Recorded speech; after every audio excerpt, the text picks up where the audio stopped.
Welcome to another episode of Whisking It All. We're here today with Jake Simon, the co-founder and CEO of ConnectedFresh. Jake, thanks for joining us. Yeah, thank you for having me on. I'm excited for this. Absolutely.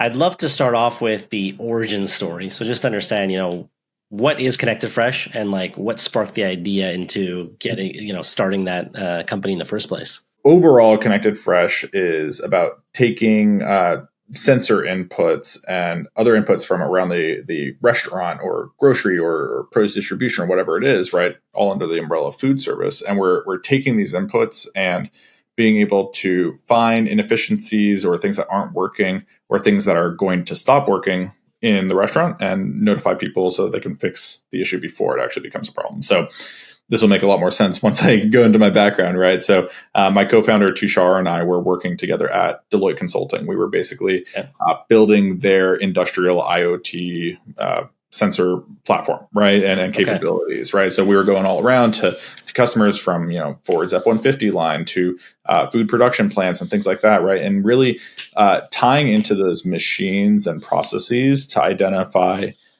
where are there issues that are going to potentially happen, right? So there are things that, something has occurred and therefore notify someone that it's occurred because then they can fix the problem swiftly, right? But then there are also those things where it's scheduled downtime is your friend when you're trying to fix something, right? So if you can predict that something is going to fail, can you take care of it in a routine basis, right? So ultimately we were working for Deloitte, we were doing this kind of thing, and we had a friend whose family had a produce shop in St. Louis, and they were losing a ton of product, tens of thousands of dollars of product, of tomatoes and things like that, right? Just because they had aging equipment, aging refrigerators, and they were going down, right? And the thing that really, really hurt them the most was, the guy was around the corner, right? On the off days, on the weekend, they were closed on the weekend. So it's like, if I knew that something was going out, I could go there and, either fix or mitigate that issue in some way. But it was literally happening as he was on the couch watching TV, right? And so it was like, just give me a real-time view into what's happening in my coolers, right, in my operations, and then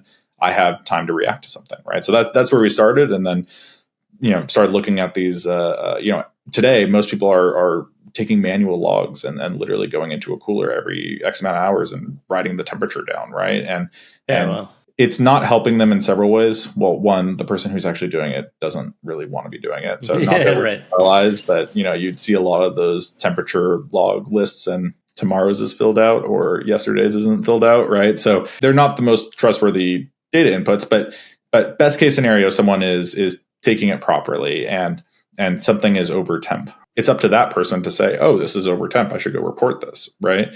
And then even if they do that, which is not necessarily the norm, right? How long has it been out of temp? Is it something where I can still serve that food, or I really have to throw this away because it's been out for X amount of time, right? So that's where it started, right? Realized that restaurants have a ton of this kind of stuff. So that's really where we started to focus, among other segments of, call it food service overall. Restaurants, we've started getting into, fully automating cool down logs and pulling in doors and energy consumption and all this kind of stuff to be able to find issues and inefficiencies and focus people on the work that they should actually be doing instead of this tedious kind of stuff, right? Which falls very in line with what you guys do, right? Exactly. Refocus that person, reallocate that time, and it's significant in terms of the hard dollars saved of food waste. But there's also huge gains in productivity of positioning that person towards something that's actually impactful. That's awesome. So that's anyway, awesome. That's our origin story in a little bit of a nutshell. Yeah, I love it. It's funny because, just speaking about food waste, obviously something I'm passionate about. At WISK, we help restaurants and bars. We started very much on the alcohol side and it evolved into the food side. So now it's full food and beverage. But one of the biggest things is really identifying losses, helping them reduce waste, especially on things that are perishable. So for us, it's more like operationally not over ordering so much because it's not going to last forever, whatever. But you're hitting it right where it hurts, which is a big piece of it, which is, is it going to spoil? And I have a concrete example. My dad's in the grocery business and his freezers went down. This was actually like a month ago. the timing was horrible. It was like my brother's wedding, day of. I see my It's dad all always the stressed. worst possible time. If you're a restaurant, Right? it's Friday night during service, and if it's a Right. grocery store, it's yeah. So I'm in Montreal. My brother's getting married. It's the day of. We're all excited. I see my dad just like sitting outside. He looks kind of like, I can tell he's stressed, but I'm like, it wouldn't be about the wedding. He has 5 kids. Like almost all of us are married already. So I'm like, something's off. I went to go see him. He's like, the freezers went down.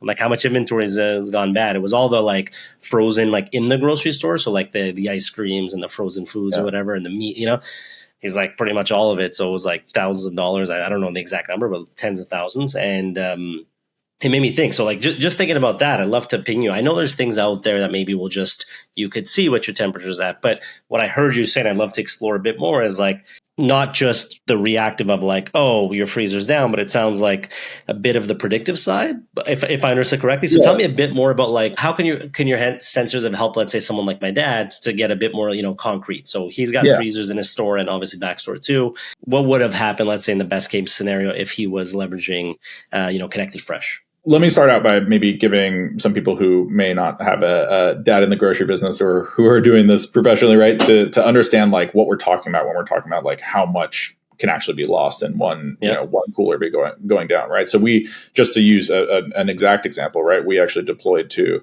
a grocery chain in the Southwest, right, about 2 months ago. And so within 3 weeks of them coming on with us, right, and then deploying to all those stores, they had 1 week had 2 stores that had coolers go down. Just happened, they weren't near each other, just happened to be like that, right? For a total of between $65,000 and $70,000 worth of product that was saved. One was about 35,000, and I think one was about 25 to 30,000. So it was quite significant in terms of the amount that they were able to save just by receiving an alert ahead of time. Hey, this is starting to trend out, and they were able to completely, for one of them, it usually takes a repair technician 2 hours to reach that spot. That particular store was fairly remote, right, from their operations. And the person happened to be in the area, and so they could come right away, right, once they knew that this was an issue. And they were able to fix it and not have to throw anything away, right? Wow. But these savings can be significant, right? And your dad stressing out, right, it's not just about losing the food product and those, savings of literally the cost of the food, right? It's not being able to serve something to customers, not having the right image, right? Yeah. There's an opportunity cost, but there's also, the labor, just like the amount of organization that it takes to respond to one of these types of things, right? And this example of like, very much tens of thousands of dollars in one incident is not abnormal at all, right? I mean, people listening who have refrigerators know how much is in their refrigerator. Right. It can be a very, very small refrigerator, right? We work with some Chick-fil-A locations. One of them, this is one of my favorites. It's within 24 hours of going into that franchisee's Chick-fil-A location, they started getting a bunch of alerts, and they were like, the system's not working like it's supposed to, right? Like, oh my God, must be a glitch. What did I get myself into, right? And they go and they check it out, and turns out someone had gone to clean one of the refrigerators that was, I think it was defrosting chicken, right? And so they pulled all the chicken out, they cleaned the refrigerator, they put all the chicken back in, right? But in the process, the refrigerator had become unplugged, right? No, and they didn't know that nothing was online, right? And so it started trending out, right? And that was a small cooler, but that was still $800 of product within 24 hours. It can be quite substantial, right? Yeah, these things add up.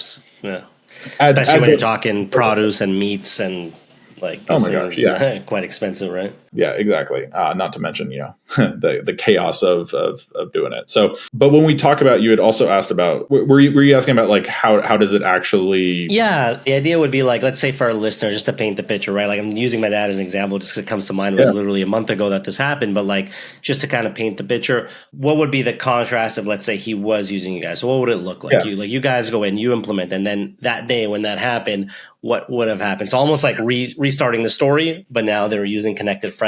What would that have looked like? First of all, everything comes pre-configured, right? We use this technology called LoRaWAN, which is an open protocol that basically allows for super long range, very low power. So sensors like this for people who are audio only, it fits in the palm of my hand, right? And these are able to work for 5 to 10 years on a single battery charge and be, you press the button for 5 seconds, it's going to activate.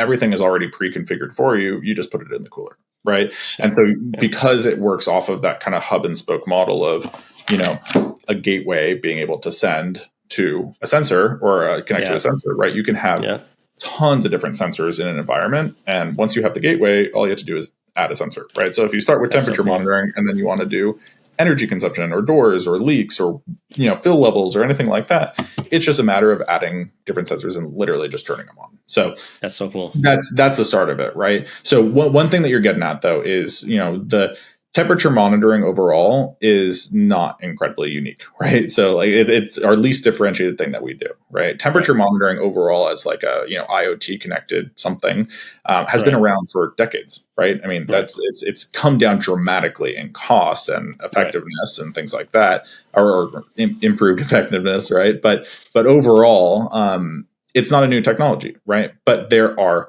vastly different approaches in which people implement it, right? So the most common one that we see in the market, call it for restaurants, just to segment it, right? Is that you have, these checklist tools, right? So something that's going to help you with your HACCP or something like that, right? Which are great. They're really, really good in what they do. And what they'll do is they'll sell you a temperature sensor as an add-on to that, right? So it'll fill a line item, which is good. It's great. People, it's helping people for sure. Yeah. However, their core competency, that company is about, temperature to fill this line item. They're not seeing the whole picture of what other types of sensors, what other types of experiences, right? Because, their core business is not sensors and the platform, right? Their core business is HACCP checklist systems, right? So it puts the customer in a position to where if it's not their core focus, maybe it's not to be too specific, but some of them are not very advanced, right? So you're going to get a bunch of false positive notifications, and those really, really kill it really fast, right? Because as soon as it's noise, you just lose people, right? It's like if I set my alarm to go off at 44 degrees, right, and it touches 44, and then it sends me an alarm, it's like, okay, but it was going through a defrost cycle, or I was loading in product or something like that, right? And it's like you have to be able to flush those types of things out, right? So that you're not delivering something that has, false notifications, right? You're just going to lose them, right? So there's analytics involved. There's a lot of like advanced rules involved and that kind of stuff to weed those things out. But overall, right, the biggest challenge to, the kind of add-on approach is that, okay, well, now I want to do something else. Now I need another vendor, another solution doing another thing to be able to do that, right? And maybe or maybe not that HACCP checklist provider, just to use it as an example, will share that data, right? So it's not necessarily a given that if you're doing my temperature monitoring and I found someone else that'll do energy consumption, it's not a given that you can marry those two pieces of data together because one's from one vendor, one's from another, right? Having the opportunity to just like add a sensor and all this kind of stuff is hugely beneficial. And we're not manufacturing anything, just to be clear, right? We're using off-the-shelf products. So it gives us, had a customer the other day ask for CO2, right? And we do CO2 for some places, but I could just pull it off the shelf. I don't have to, go create a product and do all that market research development and all this kind of production, all that kind of stuff. I just grab a sensor, right? Here's a fill level sensor, right? And it's super tiny, right? This energy consumption sensor just goes around the cord and just reads the throughput of the cord. Hardware is hard. We're not going to go create, right? We're gonna take these inputs from not smart sensors, but digital sensors is what they are, right? We're going to take those inputs and actually do something with it, right? And then most importantly, from my perspective, is then send it to other platforms to do other things, right? So if you have a work order management platform and something hits a critical level alert, go open a ticket automatically and go send it to them with all the information that's needed, right? We've done studies with some of our partners that are in the space, and the amount of time between when something actually starts having a problem and how long it takes them even to just input it into the system is immense, right? And so this kind of stuff of like, it's automatically going to trigger that. And sure, you can have approval processes and things like that. Right? Make sure, you're not accidentally spending on things you don't need to, but that's just really cool.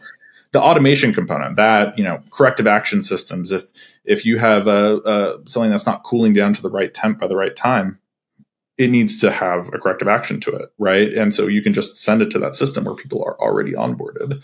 ConnectedFresh does everything end to end, but we integrate in a way where that vendor basically just tells us the way that they want the message formatted and the endpoint, and then we just send it, right? So like we don't have all these rules about like here's exactly what you need to be able to integrate with us. It's like it just makes it so crazy easy. So to go back to your original question, right? There's a lot to it, but there's, if you take something like temperature monitoring, it's going to be incredibly vast in terms of like how advanced a solution can be, right? And if you do start with kind of a platform approach and you say, hey, I want temperature, and now I'm going to add energy consumption. Now that walk-in refrigerator is 38 degrees, and you're like, 2 thumbs up. That sounds great. What if it's pulling way too much energy to get to that point, right? The energy consumption sensor can identify that. And, there's anomaly detection and machine learning going on in the background.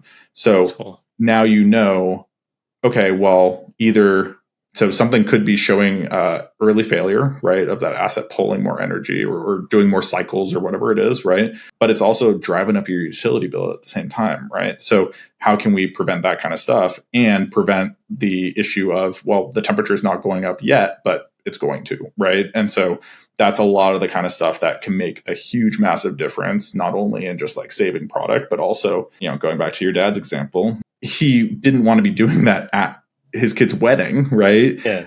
If he could be doing exactly what he was doing just at a time that he picked, right, that would make a world of difference. Yeah, that's really interesting. And out of curiosity, right, we have a lot of restaurateurs or hospitality folks that listen in. So I'd love to also maybe highlight, like, what are the, I know I was checking out your website, like you said, you mentioned a few. There's temperature control and there's energy consumption, and I think there's like 8 other things, whatever it is, but or maybe even more. But what are the most kind of common ones that you can see restaurants leveraging? Like, I'd love to maybe zoom in on those. You mentioned like a Chick-fil-A, but like, let's go through that just so we can be like, hey, for people listening that are listening in that are wondering, like, okay, this sounds cool. Let's hear it straight from Jake, the CEO of ConnectedFresh. What are some great things to start looking into in terms of this connected side, I guess? Yeah, so 2 things to start with. One, the website definitely has some of the more common ones there, but it's by no means exhaustive. Because we don't manufacture these sensors, we start with, this goes back to our consulting background. We're starting with a challenge and finding a solution, right? And this was the second thing I wanted to mention, is that we're not giving people a bunch of sensors and saying, now you have a connected restaurant. Now I have a bunch of data, and like, what do I do with that data, right? I can even send it to my BI platform, but like, how does that actually help me? More data isn't better, right? More specific things that help solve your existing challenges, those are better, right? Or things that you didn't even know were happening, right? Like energy consumption. Did you even know that something was pulling more energy than last month? We really try to start with what's the challenge? Here's the solution. So with that, a lot of people do start with temperature monitoring inside of a cooler, because you're able to, this is something that can clearly help solve an incident, right? It's reducing the labor component of them having to do that, right? Refocusing them on better tasks. And it's super, super easy to do, right? I've been doing the same thing for 50 years. Here's something that I can totally start with that'll give me what I need. So a lot of people start with that, but we're not very pushy in that, you don't have to start with everything. You start with what you need and then keep adding it, right? Like I mentioned, once you have that gateway in there, once you have that hub, adding a new sensor is literally just turning it on, right? Because we pre-configure it all. So, but with that, right, some of the most common ones have to do with temperature monitoring for sure, right? Cool down logs is massive for us right now. Automating, basically take a probe from something that's in your refrigerator. You're going to put it in that piece of chicken or whatever it is and walk away, right? You're not taking a tablet and starting something or some process. It's automatically recognizing that it's there. And it's now doing your time temp, making sure that it reaches the right temp by the right time. Checkpoint 1, checkpoint 2. If it's going to fail, it's going to tell you that it's going to fail so that you have time to intervene instead of having to just throw that food away, right?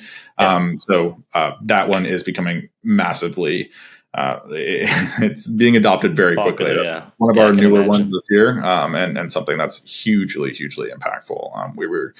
We actually just finished a rollout across all Luna Grill locations, for example. And they have it in every single restaurant, and it's, they were one of the ones that helped kind of co-develop a little bit of it, and it's just made a massive difference for them, greater than they had anticipated the program doing. So that kind of stuff. That's awesome. Okay, so temperature control, cool down logging. Yeah, I saw on the website. I'm curious to pick your brain. I saw there was like door analytics. Like, tell me more about like a common use case on that one. Yeah, so doors. So if you can imagine, the door sensor is just a door sensor, right? There are so many different things you can do with it, right? So there's the walk-in refrigerator, for example, right? Where you're understanding if something is opened or closed or has been left open for too long, things like that. We actually, there was an El Pollo Loco location that we were working with that basically the door latch was broken, right? So when it closed, it didn't actually close, right? So someone would go in the walk-in, they would do their thing, they would come out, they would throw the door closed behind them, and they would keep doing what they're doing. If you looked at it, if you stopped to look back, right, it literally just bounced back, right? And just like stayed open. Not all the way, right? But a decent amount. And so this was actually highlighting to them. Again, this was one of those instances where they put it in and they were like, I think this thing's broken, right? And it's like, when they went to go check it out, and it's like, oh my gosh, the latch is broken. It's showing open because it's always open, right? And that was leading to like a huge amount of energy consumption savings, right? And was a huge risk to temperature going up, right? So walk-ins, it can do that kind of stuff of, has something been left open? Is something open during the wrong time, right? In the middle of the night? Why is it showing open? That kind of stuff. But then it's a door sensor, so you can put it on any door or anything that open. We went through a Techstars accelerator last year, Future of Food with Ecolab. In conversations with Ecolab folks, right, they also do pest control, right? And restaurant teams will spend all this money on pest control services. They'll seal the doors, they'll do all this stuff. And then someone's like, it's really hot in here, and they just prop the door open, right? So it's that's a really good example because it's not about notify. It's not about tell them over and over and over again in the moment. But if you're a larger organization and you have X amount of locations that are under you, right? Well, can I focus my training resources on specific locations instead of just doing these massive programs of training everyone again? Because, there are issues when people leave the door open, right? So being able to really focus that training is huge. And then the last example I'll give is like, restroom doors, right? Yeah. You're obviously not going to put any sort of camera system to identify how many times things are open and closed, right? But a simple door sensor can do that, right? And so you can start doing things like count how many times it opens and closes. And after a certain amount of times, then go send someone to go clean it, right? Instead of these arbitrary, cleaning schedules, do it based on the actual plan. Tons of different things. As you can see, there's kind of a mix between front of house and back of house things that we can do. But ultimately, we solve for across operations, food safety and quality, and facilities, right? And we can bring them all together under one platform, right? And reuse the same sensor for multiple types of roles in the organization too. It's really cool, and it's funny. Yeah, the door one, my brain was going like so many different ways. I was thinking about the bathroom, funny enough, but I was also thinking about like rough guest counts based on like people walking in around. You can do that. There's also a mix of there's other types of sensors that because just because the door opens doesn't mean you know how many doesn't people mean it's a guest, right? And maybe the door is being left open, and maybe there's tons of variables there, could right? be staff, but exactly. But you can have. There are other types of people counting systems that work with this technology, right? That it can be using cameras or laser or whatever it is, right? And the sensor itself is high tech, but like the installation is just like placing it, right?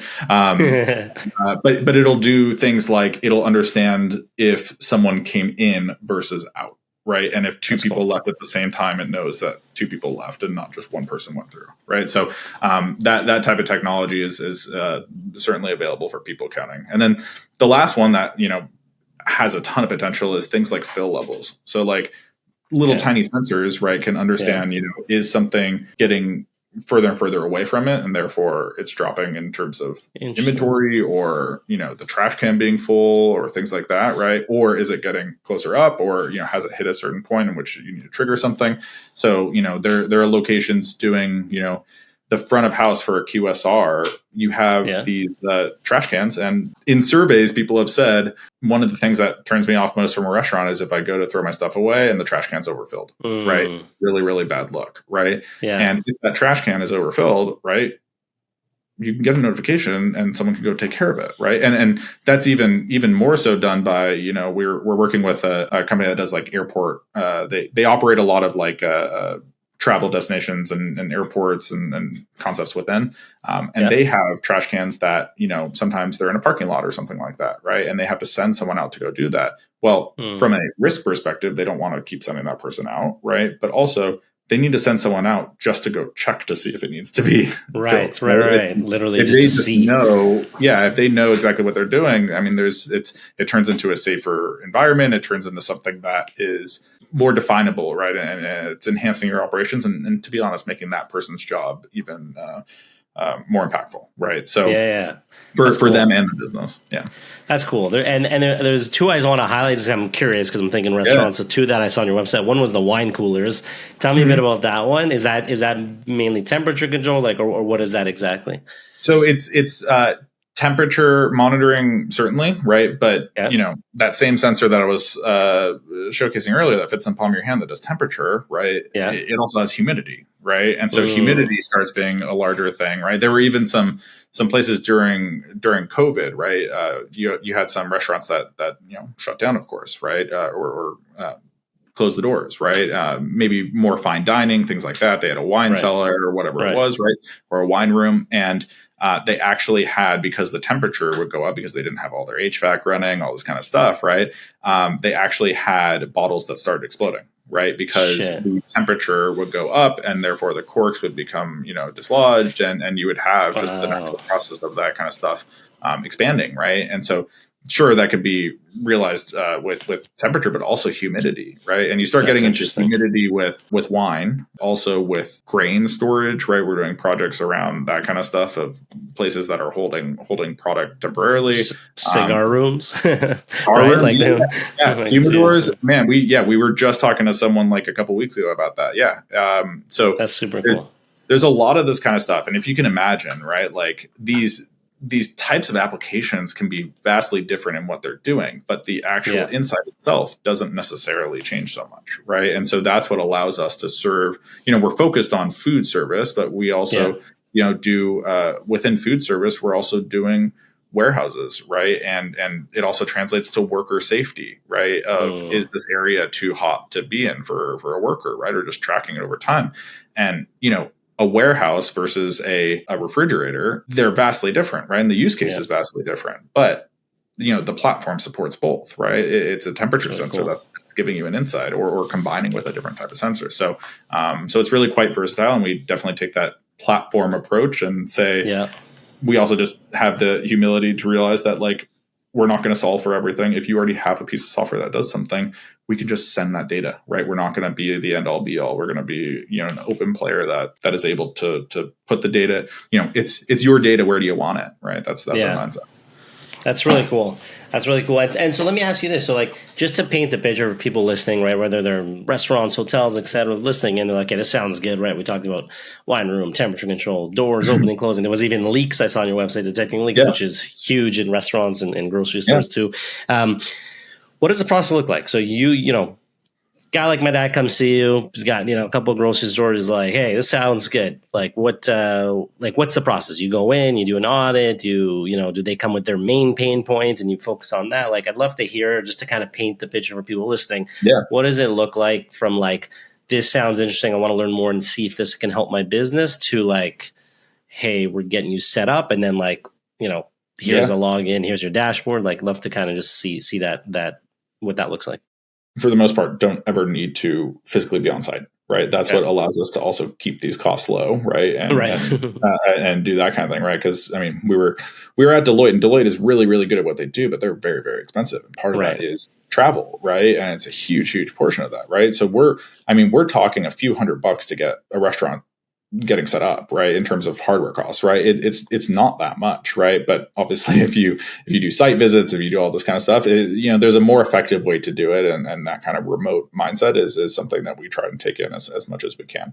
Once someone starts to engage with us, again, going back to, we're not just going to give you a smart restaurant or a smart grocery store. We're going to figure out what those challenges are. Some people know what their challenge is. Some people have no idea what their challenge is. Some people think it's one challenge, but it's actually, what's the root cause? It's something else, right? So we do spend a little bit of time with them just in the discovery phase, right? Of just making sure that we're giving you a solution that's going to return a significant ROI for you, right? I mean, they shouldn't just be paying for themselves. They should be paying for themselves multiple times over. ConnectedFresh.com/savings has multiple savings calculators that we sometimes point people to, where they can just input their specific operational, how they do things, how much they pay the person doing it, that kind of stuff, right? And it's going to help you understand how much you're saving in the short term and the long term. Really, it's ROI focused, it's impact driven. So that's usually where we start. No one's doing this just for the fun of it, right?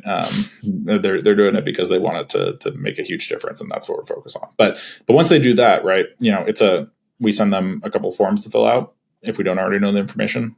Very, very easy stuff, and we pre-configure it. We set up all the logins, everything.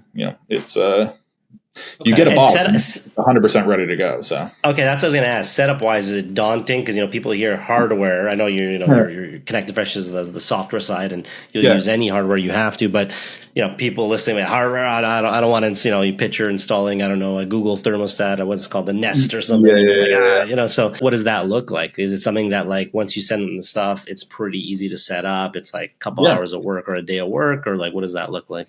Every sensor is going to come fully pre-configured. The most you're going to have to do is push a button to turn it on, and use some zip ties to adhere it to something, right? And that all comes with it, right? That's neat. Any number of sensors is going to connect to that hub, that gateway, right? That gateway is what actually connects to the internet for us to be able to collect this device data and send it up, right? So usually it's as easy as it comes with a USB-C charger and an Ethernet cord, and you just plug it in Ethernet, right? A lot, we ask people to segment it on the network, right? If that, just for data security wise, but that's it. You just have to plug it in. It's you're not connecting to it. You're not setting anything up. You're not downloading an app to do it, right? We do have an app for notifications, alerts, and viewing your dashboards and stuff like that, but it's not for setup, right? Everything is totally and completely set up. With that said, we also offer cellular versions of the gateways, right? So if you and all this equipment, by the way, is just passed through for us, right? We're not making a buck on this. We're just trying to get it in for the lowest price because that's our means of being able to provide our core services, which is the software. Right. So something like cellular, we're passing it through, and so if it's on cellular, you literally have to plug it into power. That's it, right? It boots up, it does its own thing, it starts connecting the sensors immediately. You don't even have to say this sensor connects to this gateway, right? If you have a dead zone, right? Say you're a big production facility and you have an area in the back that this gateway can't connect to, right? Yeah. If you just add another ConnectedFresh gateway, it just acts like a mesh network. Just if two gateways hear the same signal at the same exact time, at a millisecond level, one of them's going to drop it and one of them's going to push it up, right? And so you don't have to assign, hey, this one connects to this one or that one connects to that one. And then even more so we're go-to-market partners with AWS for this technology and food service. And so one of the things that's come out of that is roaming partnerships as well, right? So if you, for example, we have a company called Buncha who works with us. They do grocery delivery, right, in St. Louis and Denver and soon to be Detroit. They have refrigerated vans, and they don't have a gateway at all, right? Those sensors, they turn them on and they connect to these roaming networks. And so they're geofenced grocery delivery vans. And once they leave their geofence, it starts doing all the temperature monitoring and has a GPS on it. So they know exactly where it is at any given time. And you can literally follow it throughout the day. This kind of stuff is so versatile. And these public networks make it so that, if I'm doing catering, if I'm, going between a grocery distribution center and a grocery store, right, I can get a signal. And if I don't get a signal, it's just going to hold on to that record. And then when it connects again, it's going to upload it. Right. So that's awesome. So, but none of that, zero of that is any customer customization or configuration, right? You receive something, it's ready to go, partially because of what we do and just partially because of the technology itself. I love that. And then just kind of a quick segue, on the hardware side, because it sounds awesome. And like you said, most of these things last 5-10 years. What happens after that? I know that's a long time coming, but is it just they just replace it, or they just buy new ones? Is it that the battery needs to be changed? What happens after the 5-10 year mark? So when we're looking at something like temperature sensors, as you can imagine, temperature being very common, right? There are tons of different manufacturers around temperature sensors, right? One of the things that we seek out is ones that are, call it sustainable, right? Or are not going to require you to keep having to buy hardware. I mean, just order of magnitude, this is going to cost you $40, right? So it's not incredibly So expensive, but we also don't want to be, there's an element of coordination that's involved in that. There's an element of, there's all this kind of stuff, right? And so this one just adding friction every time you got to change it. Yeah. This one, you just replace the battery. Right? Okay. And so you can replace the battery for this one that does cooldown logs, right? It's a probe, right? But someone breaks this probe. Okay, well, unscrew it and go put a different probe in, right? Or go put two probes in, right? And use two for one device. So we specifically focus on ones that are going to not be a continued, we call it a one-time cost, but you don't want it to be a continuous one-time cost, right? You're right. That makes sense. I love that. Okay, it sounds exciting because super reasonably we price these things. So, I'm sure it obviously depends on the use case, but is there any idea you can give someone listening in terms of like what this might look like in terms of cost? I know it probably depends because, like you said, restaurant versus a warehouse, but are we talking hundreds a month, thousands a month? Like, is there, or is it a range? It's a range just based on the scalability of it.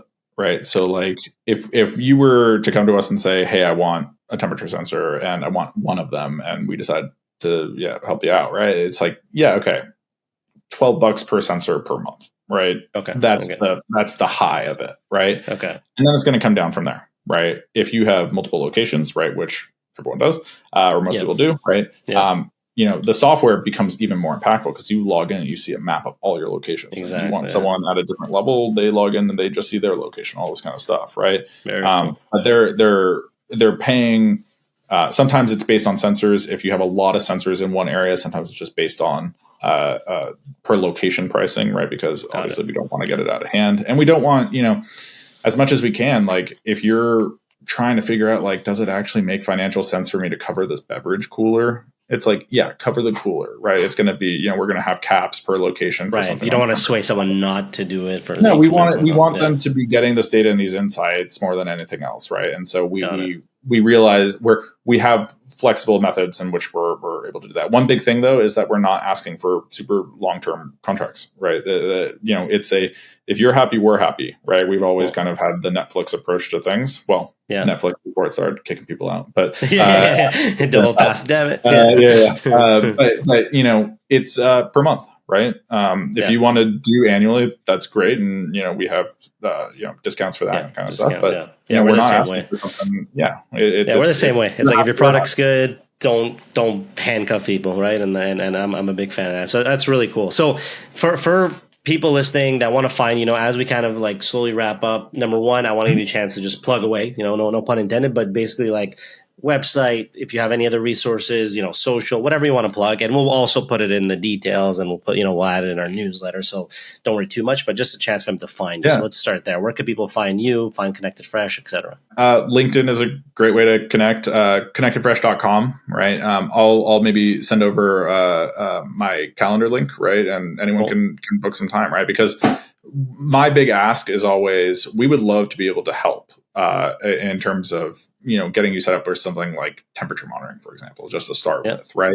And you don't need to be doing all the different things, right? It's like, if energy monitoring isn't the right time for you, like, don't do it right now, right? But you have the ability to do it when the time is right, because, coming from the industrial space, it's coming, right? It's just not common yet, right? But it's super, super easy to do. So if you decide to do it later, you have the ability to do it later, right? That's awesome. My big request to people is, if you're curious about learning more about this, schedule a call with us, right? And so, because at the end, during those calls, right, we will help provide our perspective, our expertise when it comes to like these types of things, and like, what questions should you be asking, and how should you, how you should be, what you should be looking out for, right? Because not all these solutions are created in the same way. And so, worst case scenario, we don't have an opportunity to work together, but they leave having learned something and we always learn something from them, right? And we're big, huge, I love that. Huge advocates of feedback. So it's like, it's a win-win. It's never a lost cause, right? It's always there's always something great that comes of it. So and we're just trying to get more feedback here. If we don't solve for X challenge today, maybe it's not that difficult, and would you kind of co-develop it with us, and we'll do it for you, or we'll tell you point blank, right? And then we'll be very straightforward about it. That's definitely our promise. That's cool. No, and I love that. And I want to echo that last point you said, because it's something funny enough. I was smiling when you're saying, because like I'm a big proponent, I should say, of also like getting people to join demos. And what I always say is like, join just to see, right? Like, we're not going to push you, we're not going to force you, we're not one of those companies that's going to call you every day and try to, hey, come and see. At least you know what's out there. The worst case scenario, you spend 20 minutes, 25 minutes of your time, and you at least know. And like you said, you have better questions, you're better informed. And even if the future, if you're like, it's not, WISK is not the right solution, when you're talking to other companies, you at least have a different perspective. And so I'm a big fan. And like, some people think I'm crazy for this, but I even recommend like other companies. I'm like, I'll tell them, like, if you're looking at competitor ABC, I recommend, like, I'm like, please book a demo with them so you can compare. Like, I actually want you to see what's out there. You'll make a better decision and you won't have regrets. The worst feeling is like, you go to one company, they pressure sell you, and then you're like, did I make the right decision? You know, especially with this kind of stuff where there's a hardware component to it. If you're investing whatever amount, however big or small, right, in hardware, it's like, it's not that easy to just like switch, right? So like what we often see is like, they feel like they're trapped, right? Or they feel like they were taken. And like, obviously that's not the experience that everyone has, right? Similar to you, right? We will be very straightforward and say like, you probably have something that's going to work for you, right? Or, here's what this can do if that's worth it to you, right? This is what it would be to, and sometimes we can even, at the end of the day, because we're so open with the inputs, it's just telemetry data, it's just sensor data to us, right? If someone already has something that they've, invested a lot into, we can just take that data in, that's right? Cool. If whoever, is their vendor allows for that to escape them, right? Which is another thing that we're trying to solve for, or from an industry perspective, trying to solve for. But it's never a lost cause, and it's always just a great conversation, and everyone ends up. I love that. So that's super, super useful. I mean, I'm excited. I already got some people I'm thinking of introducing you to, and we'll do a nice feature for you guys, because like, I'm super passionate about just helping the space, period. That's why we do this podcast, trying to bring people from different spaces, whether it's marketing, loyalty, connected devices, whatever it is, and just help. So we'll make sure to shout you out, and we'll make sure we do a newsletter where we kind of summarize some key ideas from the podcast. So in that newsletter, when we kind of do a shout out, it goes out to 25,000 people. We'll make sure to plug some links there. So for people who could benefit from this, it's like, why not book a time, see if it makes sense. And once again, for everyone listening in, you can check them out at ConnectedFresh.com. That's ConnectedFresh.com. So ConnectedFresh.com.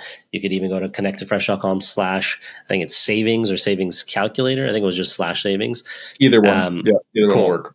Great. And then you'll see you can mess around with that. But don't worry, we'll put all the links there. Jake, with that said, I just want to thank you for being on the show. This was awesome and really cool to hear we're part of Techstars. We were actually part of Techstars in 2018. So it was nice to be chatting with a fellow Techstars company. Yeah. And I appreciate you joining the Whisking It All podcast. Thank you for your time today.